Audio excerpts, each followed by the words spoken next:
Hello and welcome. Today we're diving headfirst into the political mosh pit, comparing two leaders who frankly couldn't be more different. If one wore a MAGA hat made entirely of pandas, while the other gave a TED talk about empathy in French. That's right, it's Donald J. Trump, the business tycoon turned tweeter-in-chief versus Justin Trudeau, Canada's charismatic, hair apparently insured by L'Oreal Prime Minister. Buckle up, kids, because we're about to dissect their diplomatic styles, political maneuvering, trade tactics, and yes, even their hypothetical brawlouts. It's going to get weird. Now, diplomacy, for those who skipped Poli-Sci 101, is the fine art of getting other countries to do what you want without resorting to, airstrikes and strongly worded letters. Trump's style? Well, imagine a bull in a china shop. That's also live tweeting the whole thing and threatening to invoice the shop owner for broken horns. Remember that time he almost started World War III over Twitter beef with Kim Jong-un? Good times. Trudeau, on the other hand, prefers a more collaborative approach. He's all about building bridges, finding common ground, and generally not being a raging dumpster fire on the world stage. He actually listens to other leaders, which, shockingly, is kind of the point of diplomacy. Who knew, right? This difference in style isn't just about personality, it has real-world consequences. Trump's aggressive tactics may have scored him a few short-term wins, but they also alienated allies and made America look like that friend who always starts arguments at brunch. Trudeau's more inclusive approach, while maybe less headline-grabbing, has actually strengthened Canada's global standing. It turns out that being a decent human being is a pretty good look on the world stage. Moving on to the domestic front, let's talk politics. Trump's strategy is basically a masterclass in us versus them. He's a master of exploiting division, pitting Americans against each other with the subtlety of a WWE wrestler. His supporters love him for it, but everyone else is left feeling like they're trapped in a never-ending episode of Jerry Springer.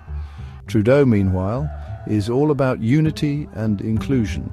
He's like that one friend who can somehow get along with everyone at the party, even your conspiracy theorist uncle and your friend who only eats organic kale chips. His policies reflect this inclusive approach, focusing on social justice, environmental protection, and generally not making anyone feel like they're about to be deported. Now, is Trudeau perfect? Of course not. He's a politician, not a Canadian-made maple syrup miracle worker. But his brand of politics is a stark contrast to Trump's. While Trump thrives on chaos and division, Trudeau seems to be aiming for something resembling a functional society. It's a low bar, sure, but someone's got to set it. Chapter 3. Trade wars, tariffs and tantrums. Trade. The lifeblood of the global economy and, in Trump's hands, a weapon of mass economic destruction. Remember the trade war with China? Good times. Tariffs were flying faster than insults at a Trump rally, and the only winners were the companies that make antacids. Trudeau's approach to trade is a little less explosive. He's all about free trade agreements, international cooperation, and generally not making the global economy cry itself to sleep at night. He understands that when countries work together, everyone benefits. It's like that old saying goes, a rising tide lifts all boats. Unless you're Donald Trump, in which case you try to build a wall around your yacht and then complain that the water's too salty. The results speak for themselves. While Trump's trade wars have hurt American businesses and consumers, Trudeau's collaborative approach has helped Canada maintain a stable economy and strong relationships with its trading partners.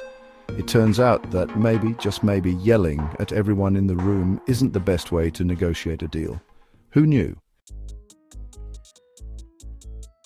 Chapter 4, the boxing ring, hair versus muscles. Okay, let's be honest, this is the part you've all been waiting for. If Trump and Trudeau ever went toe-to-toe, who would win? Trump's got the weight advantage, sure, and he's probably packing more punches than his Twitter account. Plus, have you seen the man's hands? They're like 2 scoops of vanilla ice cream struggling to hold a microphone. But Trudeau's got a few tricks up his sleeve too.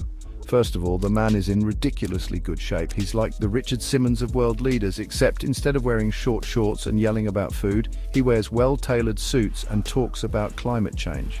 More importantly, Trudeau's got that judo training. He's not just going to try to overpower Trump, he's going to use Trump's own weight against him, taking him down with a swift takedown or a well-placed arm bar. It'd be like watching a very polite Canadian bear wrestle a spray-tanned chihuahua. Of course, this is all purely hypothetical. In the real world, these two would never settle their differences with a fist fight. They'd probably just have a very passive-aggressive phone call or subtweet each other during a G7 summit. You know, like adults. Outro, and the winner is, so who comes out on top in this clash of the titans? Well, it's not really a fair fight, is it? On the one hand, you've got a man who seems to think that diplomacy is a type of expensive cheese and that international trade is a zero-sum game. On the other hand, you've got a leader who actually seems to understand how the world works and who's not afraid to use his words instead of his fists or, Twitter. Look, let's be honest, the real winner here is Canada. They get to be the reasonable, well-adjusted neighbor to the south, while America's stuck with, it's like that old saying goes, when America sneezes, the world catches a cold. But when Canada sneezes, the world says, bless you, and then maybe offers them a cough drop.